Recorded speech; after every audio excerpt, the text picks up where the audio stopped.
Grey paws furiously tore through the fresh earth. Clumps of black soil flew in all directions as a hoarse howl escaped from the throat of the massive beast, chilling the blood of everyone present. "Drive it away! What the hell is going on?" shouted Andre, trying to break through the cemetery fence. Neighbors and Irina's parents held him back, not letting him charge at the wolf that was frantically digging up the grave of his wife, buried just hours ago. "A wild beast," sobbed the mother-in-law. "Andrusha, someone needs to shoot that thing before." Before we begin, write which city you're from, subscribe, like, and watch till the end. Let's begin. Ranger Maxim Petrovich Vorontsov sat on the porch of his house in the village of Sosnovka, lost deep within the endless forests near Lake Baikal. His wrinkled hands methodically cleaned his rifle, movements honed over decades of service. He was in his 60s now, but still hadn't grown used to loneliness. It had been 5 years since he buried his beloved Lydia. The cold October wind chased fallen leaves through the yard. Maxim looked up at the leaden sky. "Snow's coming soon," he muttered, feeling it in his old bones aching from the changing weather. Lida," he whispered into the silence. "Didn't think it'd be like this. It's lonely being alone." The phone rang in the house. Maxim reluctantly got up from the creaky steps and went to the hallway, where an old telephone hung on the wall. "Hello?" he croaked. "Hi, Dad," came the voice of his daughter, Tatiana. "How are you doing?" "Same as always, Tanyusha," Maxim replied, leaning against the wall. "Getting by. You should come visit us in Irkutsk," his daughter began again. "You're sitting there all alone in the taiga." "We've got a big apartment, plenty of room," Maxim sighed. This conversation repeated like a broken record. "I can't, Tanya. This is my life. The taiga, it's like a second wife," she finished for him. I know, but you're not getting any younger, Dad. And it's half a day just to get to a hospital from there." After the call, Maxim returned to the porch and picked up his rifle. Today, he had to check the northern quadrant. Poachers had been laying traps again. Just as he was getting ready, there was a knock at the door. "It's open. Come in," Maxim called out while loading his rifle. At the door stood Nikolai Semyonovich, an old shaman from the Evenki encampment, about 20 versts from Sosnovka. Short, wiry, with a face lined like the bark of an ancient larch, he looked far older than his 70 years. "Hello, Maxim," the old man said softly, nodding in greeting, heading into the forest. "Yeah, time to check the traps. Poachers are getting bold," replied Maxim, eyeing the shaman. He wasn't one for casual visits. Nikolai frowned and shook his head. "Be careful today. I had a bad dream. The forest is trying to tell you something." Maxim smirked. He respected local beliefs, but saw them as beautiful stories spiced with tiger wisdom. "I'll manage, Nikolai Semyonovich. I've been walking this forest for years. The ancients walked it longer. Not all of them returned." The shaman replied quietly. He pulled a small leather pouch embroidered with colored beads from his coat. "Take this. The spirit guardians will help." The ranger accepted the gift more out of politeness and tucked it into his pocket. "At least have some tea?" he asked. "Another time," said the old man, already turning to leave. "But remember, listen to the forest today." Maxim watched the shaman's silhouette disappear and then turned in the opposite direction, toward the tiger path. The forest greeted him with silence. The usual sounds, rustling leaves, squirrels chattering, birds calling, were strangely muted, as if nature was holding its breath. That unsettled Maxim. After 30 years on the job, he could read the mood of the forest like an open book. "Strange," he muttered, gripping his rifle more tightly. "As if all the animals went into hiding. Because of the weather, maybe?" He walked along the familiar trail, eyes scanning the ground. After about 2 hours, he spotted the first trap, sprung with tufts of fur caught in it. A trail of blood led into the dense underbrush. Damn poachers, Maxim muttered bitterly. They set their steel and the animals suffer. He followed the trail and soon heard a faint whimpering. Pushing aside the branches, he found a young wolf pup, no older than 6 months. Its front paw was caught in the trap, fur matted with blood. Well, got yourself into trouble, huh? Maxim said gently as he approached. The pup bared its teeth, trying to look threatening, but it was too weak to resist. Maxim knelt beside it. Don't struggle, silly thing. You'll only make it worse, he murmured, pulling tools from his bag. The trap was an old model with blunt teeth, more likely to break bones than cut cleanly. Maxim carefully pried open the metal jaws. The moment the pup was free, it tried to crawl away, but collapsed from exhaustion. You're not going far, the ranger said, inspecting the injured leg. There's no way you'll survive alone. He looked around. No sign of a mother wolf nearby. The pup had likely strayed from the pack. Hopes of the family returning was slim. Maxim made a snap decision, one he couldn't explain later. He took off his jacket, gently wrapped the trembling pup in it, and headed home. On the way, his fingers touched the shaman's pouch in his pocket.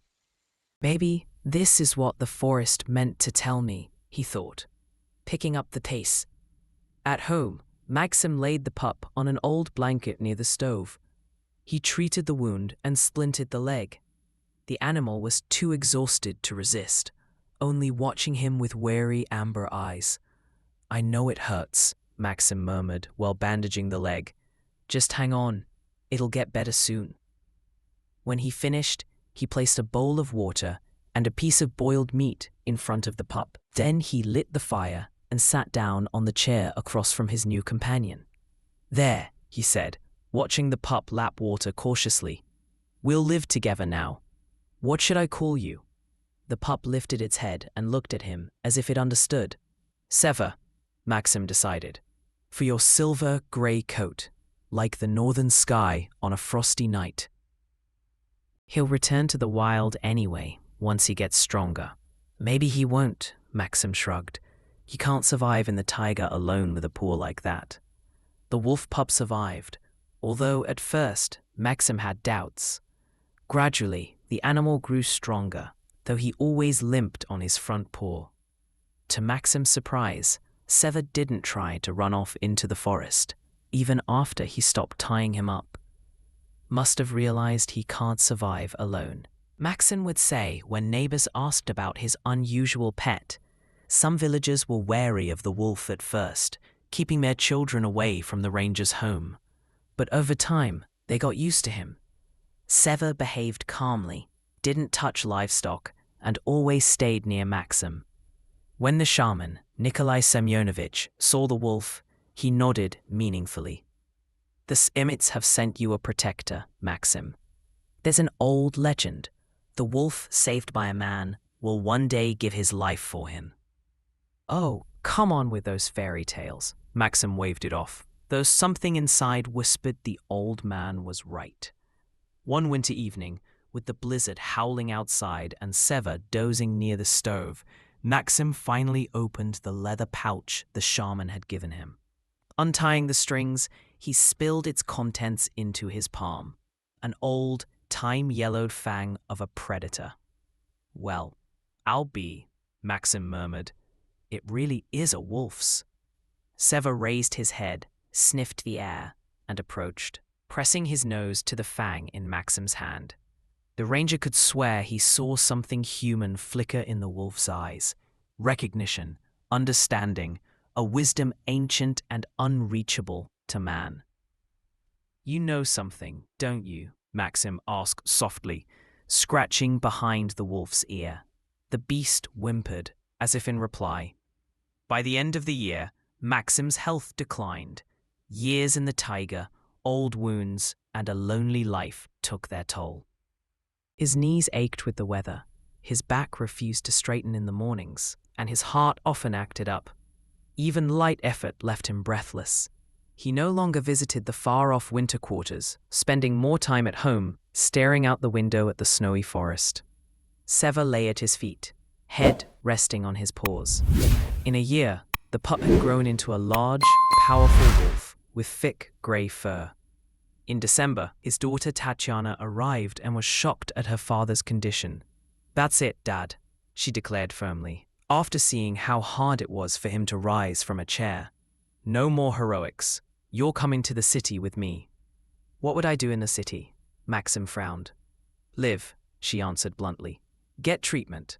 I've got good doctors. They'll get you back on your feet." "And the house?" he asked. "We'll get it to Andre. Your grandson's getting married. They'll need a home." Maxim sighed heavily.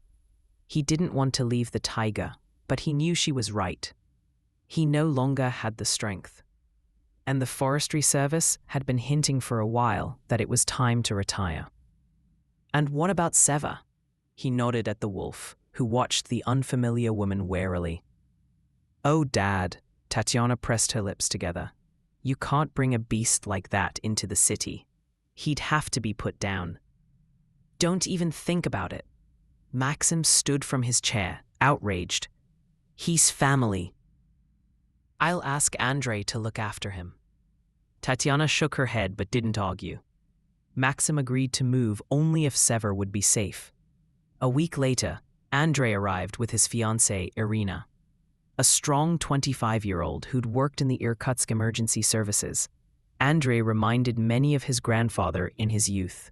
Irina was a slender, fair-haired elementary school teacher with warm brown eyes and a gentle smile.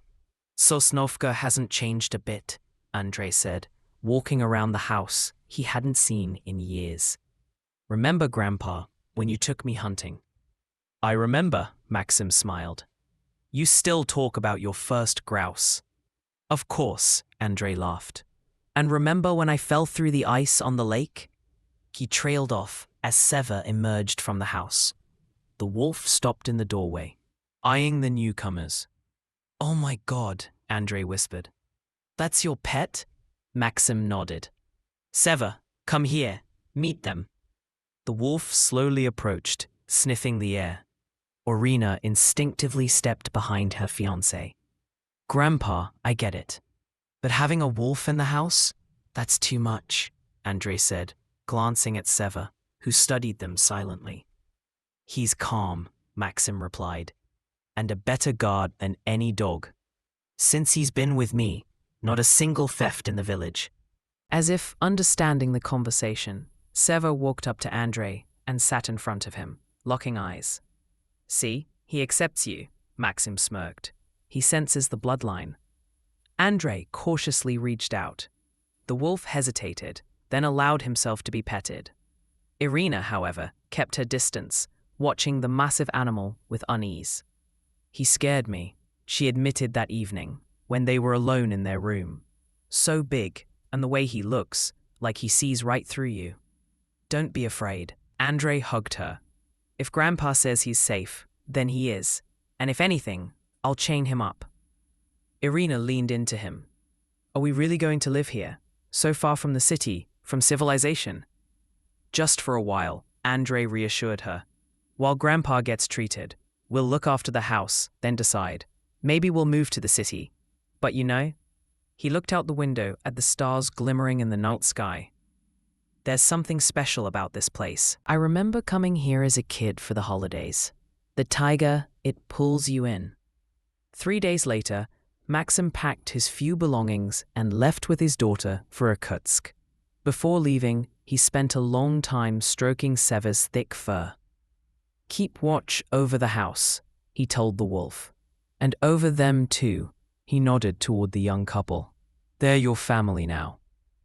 Seva watched the car until it disappeared around the bend. Then he slowly returned to the yard and sat on the porch like a sentinel on duty. In January, Maxim settled in with his daughter in Irkutsk. The young couple began making the house their own. Andre transferred to the local emergency unit, and Irina started teaching at the village school. A fragile truce settled with Seva. He accepted Andre as the new master, but remained wary of Irina. She didn't bother him, and he kept his distance. At first, Irina struggled to adjust to life in a taiga village. A city girl, she'd never lived where the nearest cinema was 3 hours away, and the only store followed the owner's mood more than a schedule. "Andrei, I can't live like this," she complained during the first weeks. "Everyone here's known each other since birth, and they look at me like I'm an outsider." "They'll get used to you," Andrei reassured her. "Just give it time. The people here are good. They just don't open up right away." Gradually, Irina started to settle in. She was warmly welcomed at the school. The primary school teacher was worth her weight in gold in a village where the youth were eager to leave for the city. The children were drawn to the young, energetic teacher, and their parents gratefully noted how the approach to education had changed. "You make the lessons so interesting, Irina Sergeyevna," one mother told her. "My Dima didn't want to read at all before, and now he asks for books himself." Irina smiled, feeling a warm glow inside from those words. "Maybe I'm not such a city girl after all," she thought. The house was slowly becoming her own too. Irina started a small renovation, new wallpaper in the bedroom, the kitchen repainted, squeaky floorboards fixed. Andrei joked that Grandpa won't recognize his den when he gets back. Their interactions with neighbors also gradually improved. People in Sosnovka were all kinds. Some native Siberians whose ancestors had founded the village back in the Tsar's days. Others, newcomers escaping the noise of the city or chasing the romance of the taiga. Their elderly neighbor, Anna Ilonichna, often dropped by with a jar of pickles or homemade liqueur.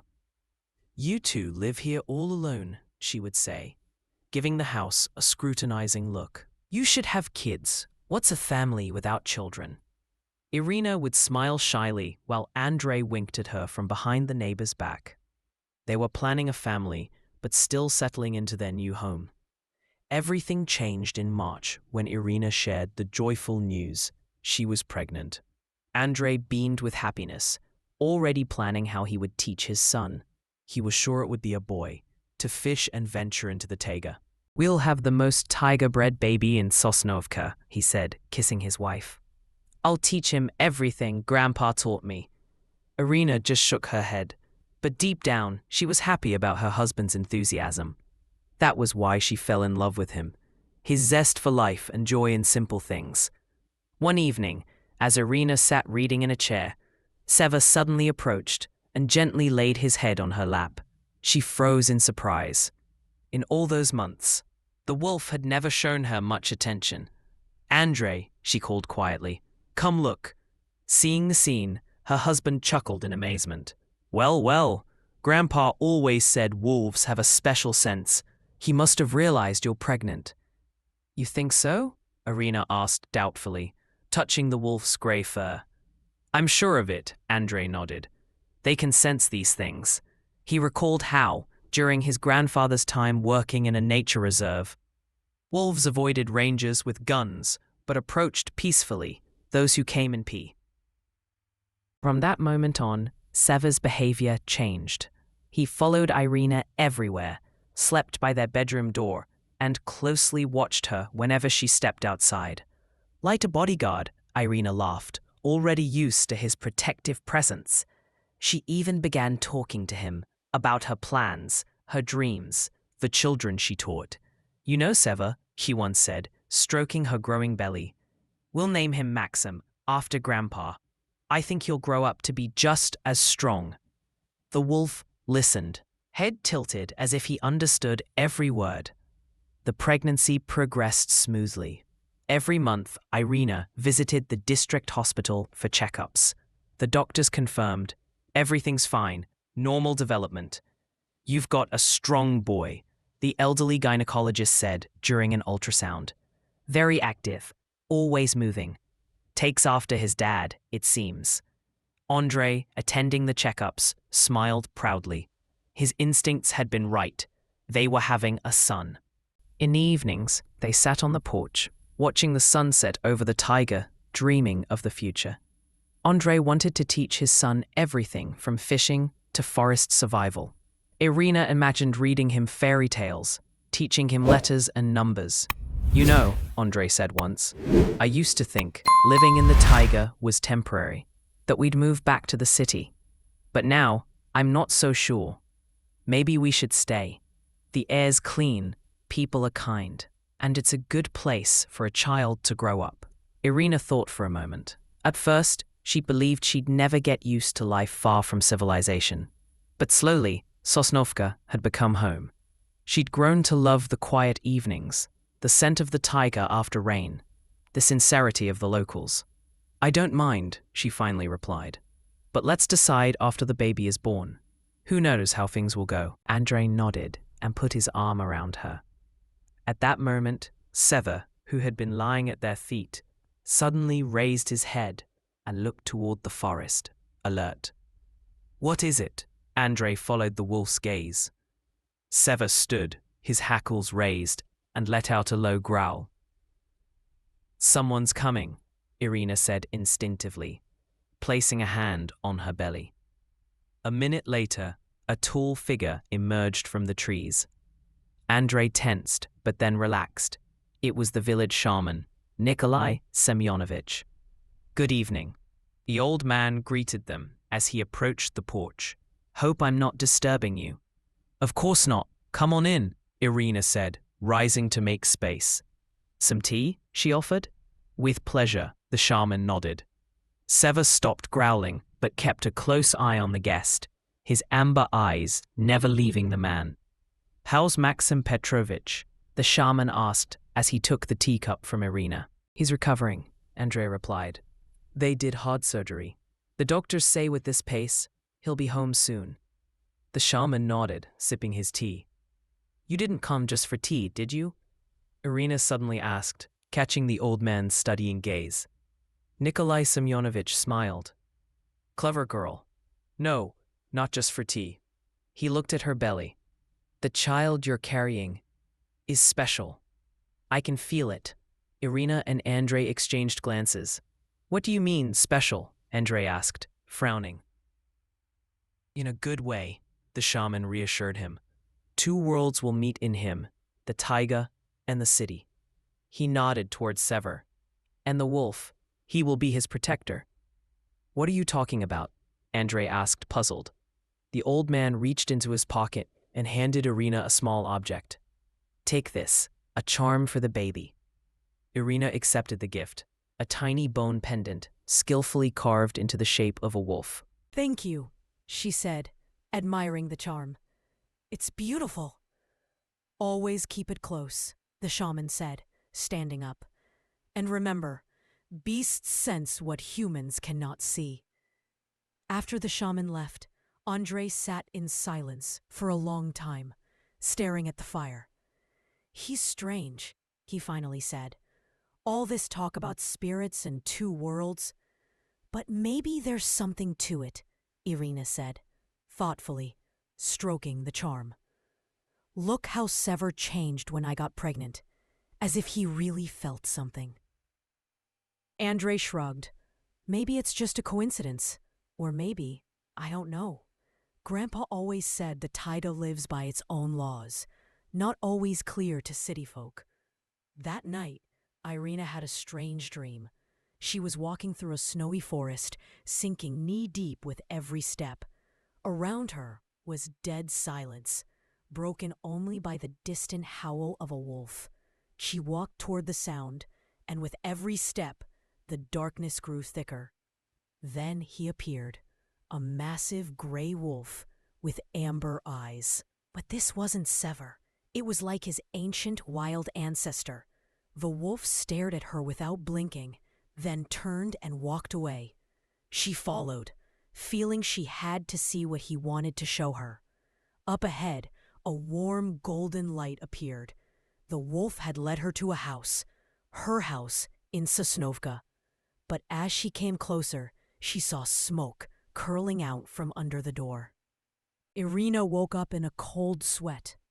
Andrei was peacefully sleeping beside her. She placed a hand on her belly and felt the baby shifting. The dream had felt so vivid, so real. Just nonsense, she whispered to herself. Just a bad dream. But somewhere deep inside, a quiet sense of dread took root and didn't let go. By early winter, Irina's belly was visibly round.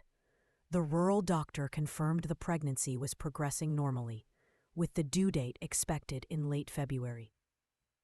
Soon the blizzards will start, said Anna Ilinichna, who often stopped by in the evenings. You be careful, Irochka. In this weather, you won't make it to the hospital. Don't scare her, Andrei waved it off. The emergency service has snowmobiles. If needed, we'll get there. Andrei insulated the house, stocked up firewood for the entire winter, and called Irina daily from his unit to check in. The old stove warmed the house well, but it needed constant attention. The logs burned quickly and had to be replenished every couple of hours. We should call in a stove expert, said Andrei. Something's off with the draft. Wood's not burning evenly. It's not long now till the baby's here, Irina reassured him. We'll deal with it after. On that fateful day, January 15th, the temperature dropped below -30 degrees Celsius. Andrei was on duty. A fire had broken out in a neighboring village, and the emergency crew was sent to assist. Irina stayed home alone, if you didn't count Seva, who now never left her side. By evening, a blizzard hit. Snow buried the paths around the house, and wind howled through the stovepipe, filling the air with eerie sounds. Irina kept the stove going, trying to maintain warmth. It's burning too fast, she complained to Andrei over the phone. The stove guy won't be there for a week, Andrei replied. Just stoke it more often, and don't forget to open the damper after the fire catches. I remember. Irina touched her growing belly. The baby's really active today, kicking non-stop. Future soccer player, Andrei laughed. I love you both. I'll be late. Don't wait up. I'll call when I'm free. We love you too. After the call, Irina added more logs to the fire. The room filled with warmth, and sleep crept in. She lay down on the bed to rest. Seva lay in the corner, his massive head resting on his paws. Lately, he hardly left the house, choosing instead to stay close to his mistress. I should open the damper, Irina thought, but exhaustion won. Her eyelids grew heavy and she drifted off. She dreamed again. Dark forest, whispering trees, and the same giant wolf leading her through the thicket toward light. Just like the dream after the shaman's visit, she woke to a strange smell. Her throat burned. Irina tried to stand but felt dizzy and collapsed to the floor. Her mind was hazy, but through the darkness she saw Seva. The wolf stood over her, whining and nudging her urgently. The damper. That was her last thought before the world went black. Andrei returned late that evening. The blizzard was fierce, and the road to the village was nearly impassable. Approaching the house, he heard Seva's long mournful howl. Something's wrong, Andrei realized instantly, and rushed to the door. A heavy smell of smoke, and something else that made his throat burn, hit him in the entryway. Pulling his coat sleeve over his nose, he stormed into the house. In the dim light, he saw Seva circling Irina's motionless body. "Ira!" he shouted, throwing himself toward her. He grabbed her shoulders and turned her over. Her face was pale, lips bluish. She wasn't breathing. No, he whispered, beginning CPR. Hold on, my love. Please, hold on. With shaking hands, he called for an ambulance. He flung all the windows open, letting in the icy air, and continued his attempts to revive her. But Irina didn't respond. He waited nearly an hour. The only ambulance in the area had gotten stuck in a nearby village due to the storm. When the medic, a tired-looking older man, finally examined Irina, he shook his head. Carbon monoxide. The damper wasn't opened. I thought she knew. Andrei couldn't form words. The medic gently touched Irina's belly. She was pregnant, almost full term. Shame, We were too late. Nothing I can do. What do you mean nothing? Andre clutched the man's sleeve. Do something, please. She's been gone for hours, the medic said softly. There's no way to save her, or the child. Andre let go and slowly sank to the floor beside his wife's body. Reality shattered into a nightmare.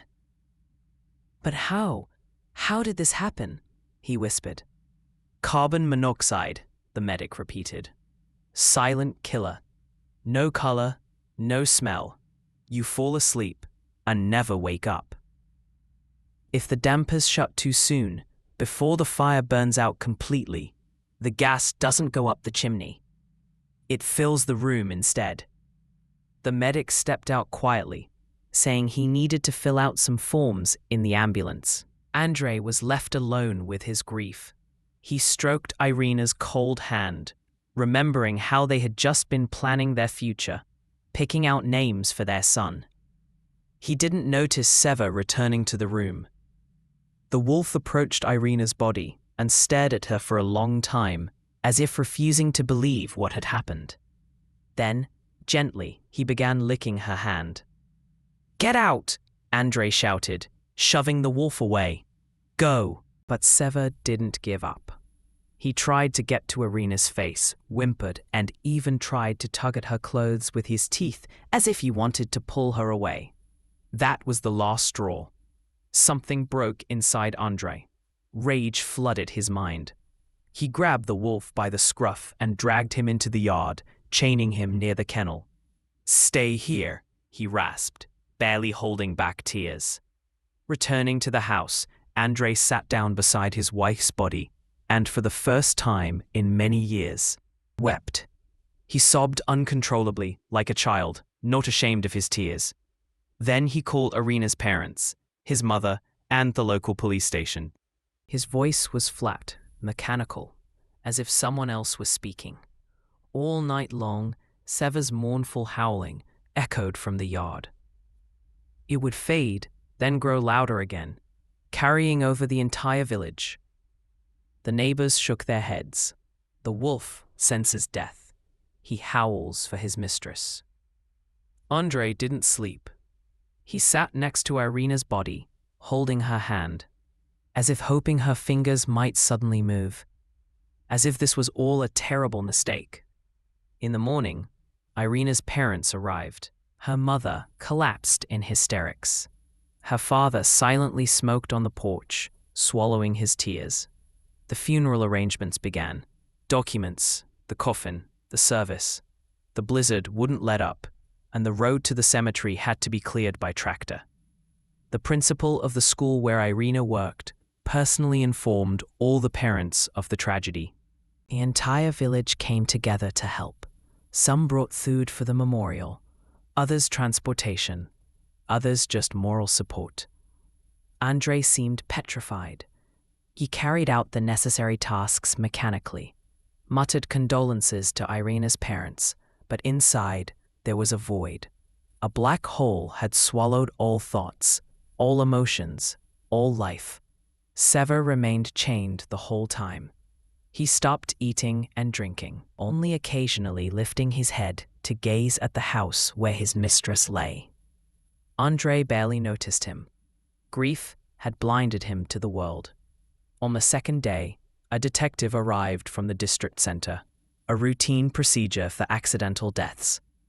He inspected the house, the stove, asked a few questions of Andre and the neighbors. Classic carbon monoxide poisoning, he said, filling out the report. Unfortunately, that happens often in rural areas, especially in winter when stoves are burning hotter. But she knew about the damper, Andre croaked. I always reminded her.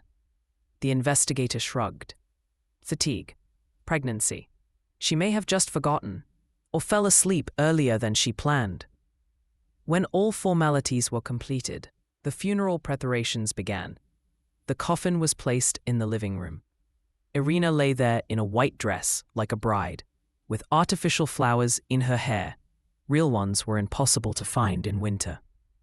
The neighbor women washed and dressed her properly, according to tradition. Irina's father insisted on a church service. The family was religious. The priest who arrived prayed over the body for a long time, sprinkling it with holy water. "Grant eternal rest, O Lord, to your departed servant Irina, and eternal memory," he chanted, swinging the censer. Andrei had a bitter thought. Eternal rest. A young woman, full of life, carrying a child who never saw the light of day. Where is the rest in that? The funeral took place on the third day. According to village custom, the coffin was carried by hand through the whole village to the cemetery. Andrei followed behind, feeling neither the cold nor the fatigue. Beside him walked Irina's parents and a few neighbors. The cemetery was on a hill, about half a kilometer from the village. In summer, it was a beautiful place. Pines whispering in the wind, birds singing. But in winter, it looked bleak and lifeless, like death itself. The grave had to be dug in advance. The ground was so frozen that shovels couldn't break it, so a small excavator had to be brought in. The pit was clean, with straight walls. When the coffin was lowered and the final prayers spoken, Andrei was the first to throw a handful of earth onto the lid. The hollow thud echoed painfully in his chest. People took turns stepping up, tossing flowers and earth, whispering condolences. It all felt like a dream. Like it wasn't happening to him. When it was over and a fresh mound of earth marked the grave, people began to leave. But Andrei lingered by the fence, unable to take his eyes off the spot where his wife and unborn son now rested. "Come, son," Irina's father gently touched his shoulder. "You can't stand by the grave too long. Let's go say our farewells." Andrei nodded and slowly followed him. Back home, the table was set for the memorial meal, but Andrei couldn't eat.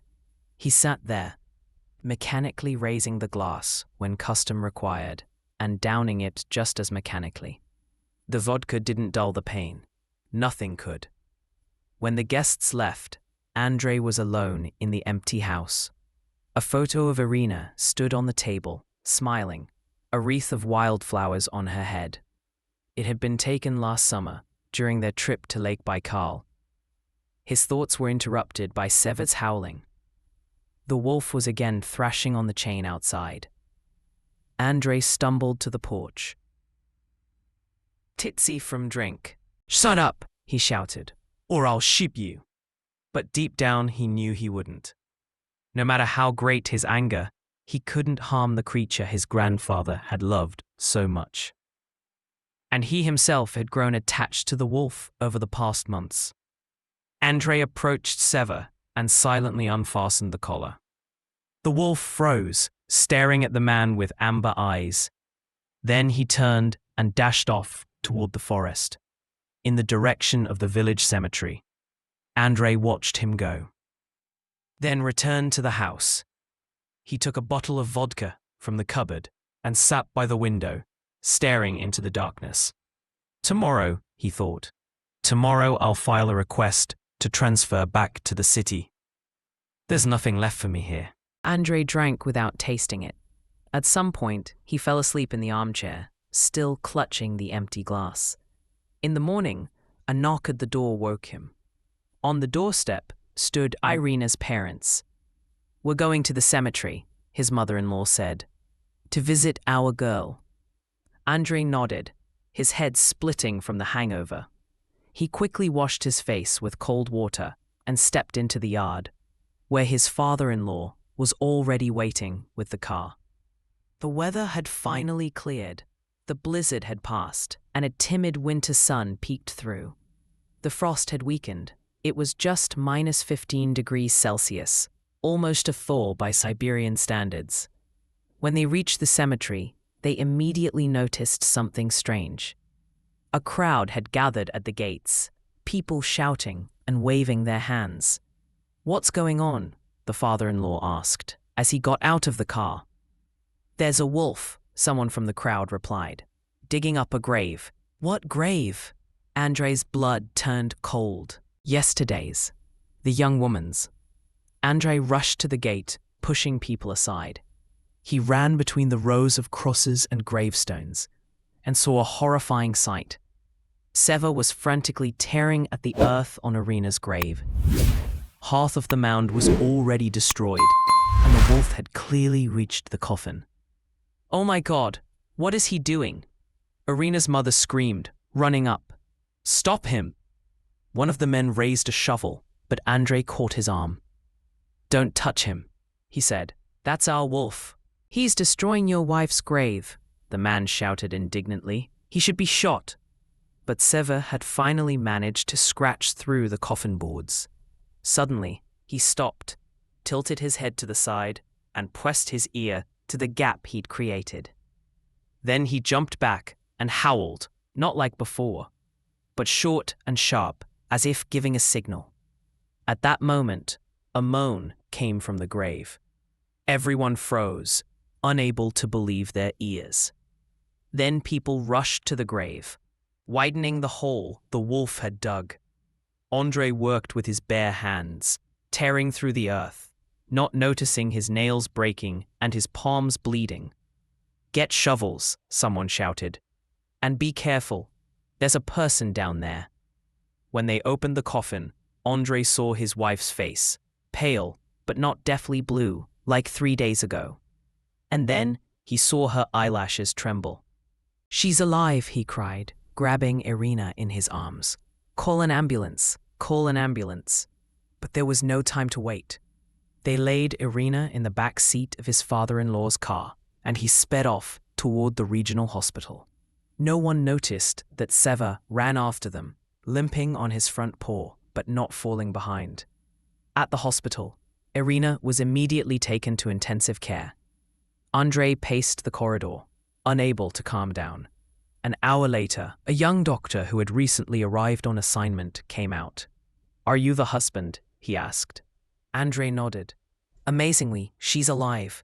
Her condition is stable." How? How is that possible?" Andrei whispered. "It's called a lethargic sleep," the head physician later explained, having joined the examination. "A very rare condition. A person falls into a state close to clinical death, but the brain continues to function at a minimal level.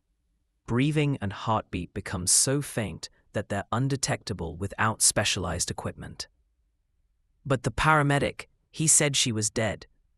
In a home setting without proper tools, it's nearly impossible to distinguish lethargy from death, the doctor explained.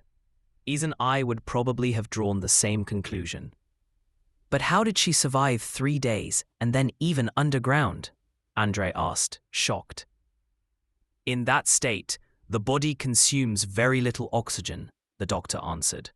"There would have been just enough in the coffin for a few days." "But you understand that if it weren't for the wolf—" He stopped short. "I understand," Andrei nodded.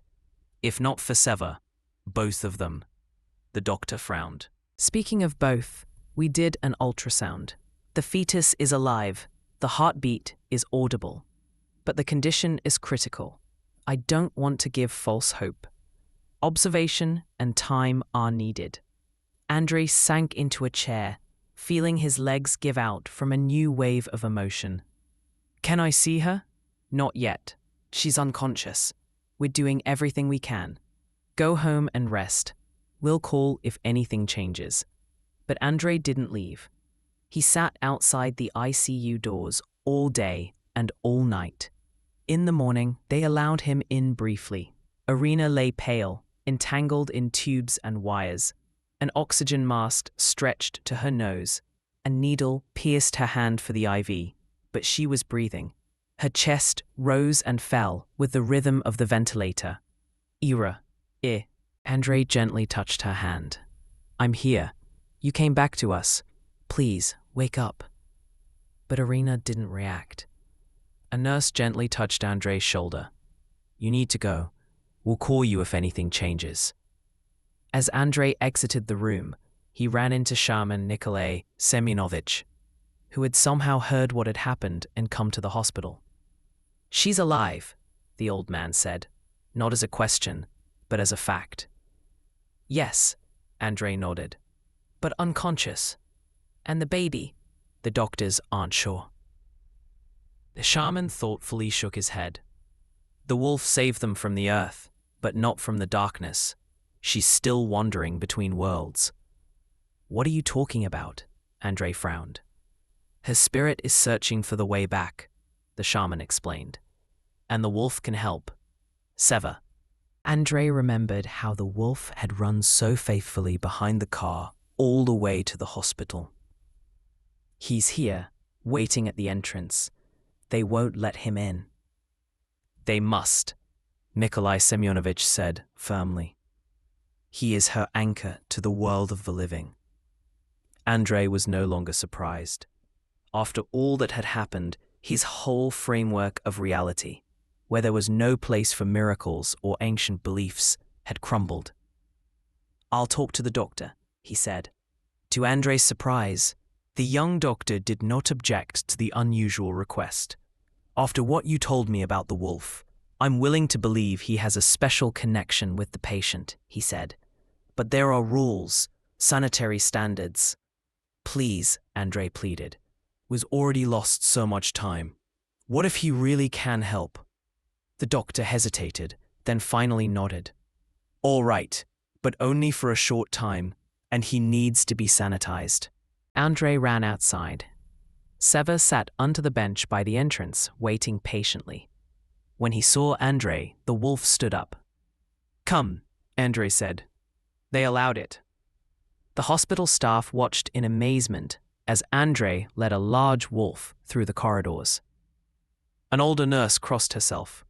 Someone gasped, but no one tried to stop them. Before entering the room, the doctor insisted that the wolf be disinfected, at least the paws and snout, he said. Sever stoically endured the procedure, only snorting in irritation when the nurse wiped his nose with an alcohol pad. When the wolf was finally let into the room, he carefully approached the bed, sniffed Irina's hanging hand, and whimpered quietly. Then, to everyone's astonishment, he gently leapt onto the bed and lay next to the woman, resting his snout on her chest, right over her heart. Hey, you can't, the nurse exclaimed. Wait, let's see, the doctor said, stopping her. Sever lay still, only his amber eyes open, fixed on Irina's face. A few minutes passed. No one dared break the silence. And then, Irina's hand twitched, her fingers weakly clenched, and then slowly moved toward the wolf's grey fur. The monitor showed her heartbeat quickening. She's responding, the doctor whispered. Unbelievable. Irina's eyelashes fluttered. Her eyes slowly opened. She blinked a few times, adjusting to the light. Then her gaze focused on the wolf lying next to her. Sever. Her voice was hoarse, barely audible. Andre rushed to his wife and grabbed her hand.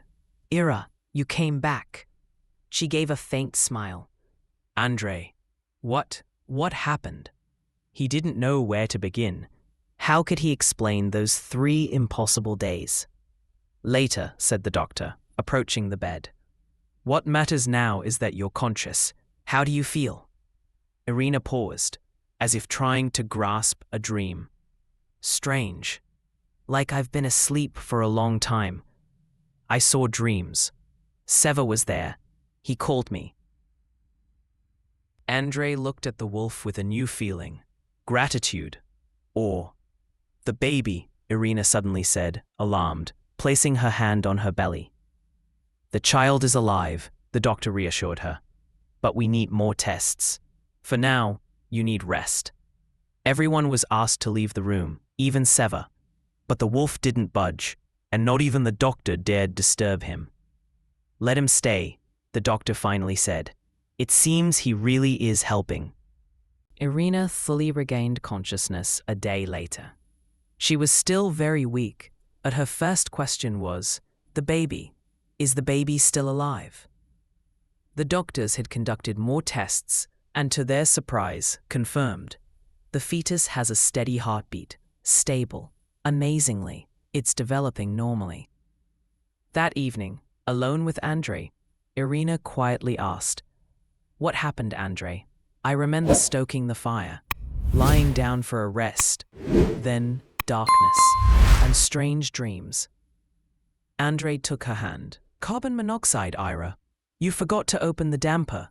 When I came back, he choked on the word dead. "They took you away. The paramedics said you were gone, and the baby too." Irina listened, eyes wide. "We buried you," Andrei said with difficulty. "Then on the third day, Seva came to the grave and started digging." "He heard me," Irina whispered. "I knew it. I heard him, Andrei, howling over the grave. I was like underwater. I couldn't move, but I heard him. He called me." "You were lucky," said the doctor, entering the room. "What you experienced is known in medicine as a pseudo-death or lethargic sleep. Your vital functions slowed so much that without equipment, signs of life were undetectable." "From the gas?" Andrei asked. "Likely a combination of poisoning and individual physiology," the doctor explained. "Extremely rare, but documented. There were times people were buried with bells tied to their wrists, just in case." "And the child?" Irina asked. "How could he survive?" "That's even more astounding," the doctor admitted. "The fetus was extraordinarily resistant to hypoxia, possibly because during pregnancy, the fetus already lives in a low-oxygen environment." He paused, then added, "But the biggest mystery is your wolf. How did he know you were alive?" Medicine has no answer." Irina reached out and gently stroked Seva lying by her side. "Maybe not everything in this world can be explained by science." A nurse peeked into the room. "You have a visitor, a strange one. We haven't let him in, but he's been sitting outside the entrance for 3 days. They say he's a shaman from a nearby settlement." "Nikolai Semyonovich?" Andrei asked, surprised. "Please let him in." The old man entered, leaning on a carved staff. Upon seeing Irina sitting up, he smiled. "The soul has returned home. Good." He stepped closer and placed a small bundle on the nightstand. "This is for you and the child." Irina unwrapped the cloth and saw the wolf pendant, the very same talisman the shaman had once gifted her. She had thought it lost. "Where did you get this?" she asked. "The spirits returned it," the old man replied simply. "Wear it always now. It will protect you." Seva raised his head and stared at the shaman. Nikolai Semyonovich extended his hand, and the wolf allowed him to touch his head. "You have fulfilled your purpose," the shaman said, quietly, in a language none of the others understood. A week later, Irina was discharged. The doctors insisted on regular checkups. Her case was unique, and they wanted to ensure neither her health nor the baby's development had been affected. Returning to the house where it all happened was difficult. Irina stopped at the threshold, hand to her chest. "I don't know if I can," she whispered. Andrei held her tightly. "We'll get through this together." I called in a chimney specialist. He checked everything and installed carbon monoxide detectors. This won't happen again. Seva nudged under Irina's arm and whimpered softly, as if encouraging her. "All right," she said, nodding. "Let's try." That first night, Irina barely slept, afraid to close her eyes as if she might fall back into that terrible darkness. Andrei didn't leave her side, and Seva lay by the bed, occasionally lifting his head to check on her. Gradually, life began to return to normal. The village buzzed with the story of Irina's miraculous rescue. The tale spread far beyond the region. Journalists came to film a report, but Andrei refused. "It's too soon to turn our tragedy into a show." A month later came another turning point. Irina lit the stove for the first time since it happened. Her hands trembled as she struck the match, but Andrei was by her side, watching closely. "See?" he said, pointing at the damper. "Now it opens automatically when the stove is lit. The specialist installed a mechanism." "Thank you," Irina whispered, gripping his hand. for being here. By the end of February, her belly had grown noticeably. The baby kicked actively, each movement a tiny miracle. You know, Irina said one evening, looking at the sunset from the kitchen window, I think we were meant to live here in Sosnovka. Andrei looked at her, surprised. Really? What about the city? Civilization? Irina shook her head. There's something special here. These people, this tiger, they saved us. Our child should grow up here, where two worlds meet. Andrei frowned. Two worlds? Remember what the shaman said. Irina smiled. That in our child, the world of the tiger and the city would come together. Maybe he was right. Andrei hugged her, placing his hand on her belly. Then we stay. I've grown to love this place, even though it nearly took from me what I love most. The birth began on the first day of spring. Snow still lay in drifts, but the air already carried a hint of warmth. Irina awoke in the middle of the night with a familiar sensation. Her water had broken. Andrei, she whispered, it's time. They reached the hospital quickly. Andrei had made prior arrangements with his colleagues in the emergency services, and a snowmobile was waiting outside the house just in case. To everyone's surprise, the labor went incredibly smoothly for a first-time mother. Only 3 hours later, a strong baby boy with a loud voice and sharp gaze came into the world. Maxim, Irina whispered when they laid him on her chest. As they had agreed, Andrei couldn't utter a single word. He was too overwhelmed with emotion. He simply stood there, looking at the tiny miracle, their son, who had survived and been born healthy against all odds. When Irina and the baby were discharged, the wolf was waiting at their door. Seva sniffed cautiously at the bundle that Andrei gently carried into the house. Look, Seva, Irina said softly, pulling back the blanket to show the infant's face. This is Maxim. He's part of our family now, too. The wolf stared at the baby for a long time, then stepped closer and gently touched the tiny hand poking out of the blanket with his nose. The child didn't flinch. On the contrary, he stopped fussing and stared curiously at the big gray creature. Now we're truly a family, Andrei snarled. 2 weeks later, old Maxim Petrovich arrived, recovered and energetic after treatment. He wanted to meet his great-grandson in person. He had heard about the miraculous rescue from his daughter, but didn't know the details. Tell me everything from the beginning, he demanded, once the initial excitement over the baby settled down. Andrei described it all, from the moment he found Irina seemingly lifeless to the miracle at the cemetery. I always said there was something special about that wolf, Maxim muttered, glancing at Seva, who now lay at the newborn's crib, guarding his sleep.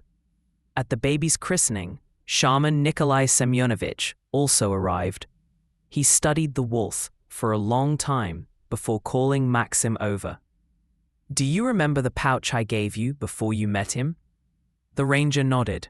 There was a wolf's fang inside, said the shaman. The fang of a guardian spirit from an old legend. They say when a man saves a wolf, and the wolf saves a man, a bond is formed, one that lasts for generations. Now, this spirit will protect your family. What are you talking about? Andrei frowned, overhearing. About the fact that not everything in this world can be explained, the shaman smiled. Sometimes you just have to believe. Just like Seva believed Irina was alive when everyone else thought she was dead. Andrei looked silently at his wife, nursing their son, and at the wolf, lying like a sentinel by the door. Whatever people said about spirits and otherworldly bonds, one thing he knew for certain: without Seva, there would be no family, no happiness. Irina, too, had changed after her strange experience. She no longer feared the forest. On the contrary, she often went on long walks, sometimes with Seva, sometimes alone. She said she could feel the forest differently now, like she had learned to hear its voice. You know what's the strangest part? She once said to Andrei. I remember what I saw while I was asleep. I wasn't here, not in our world. There was light, peace, and a woman holding my hand, saying it wasn't my time yet. Then a wolf came, grey like Seva but larger, and brought me back. Do you think it was just a dream? Andrei asked. Irina looked thoughtfully at their sleeping son. I don't know, but something changed.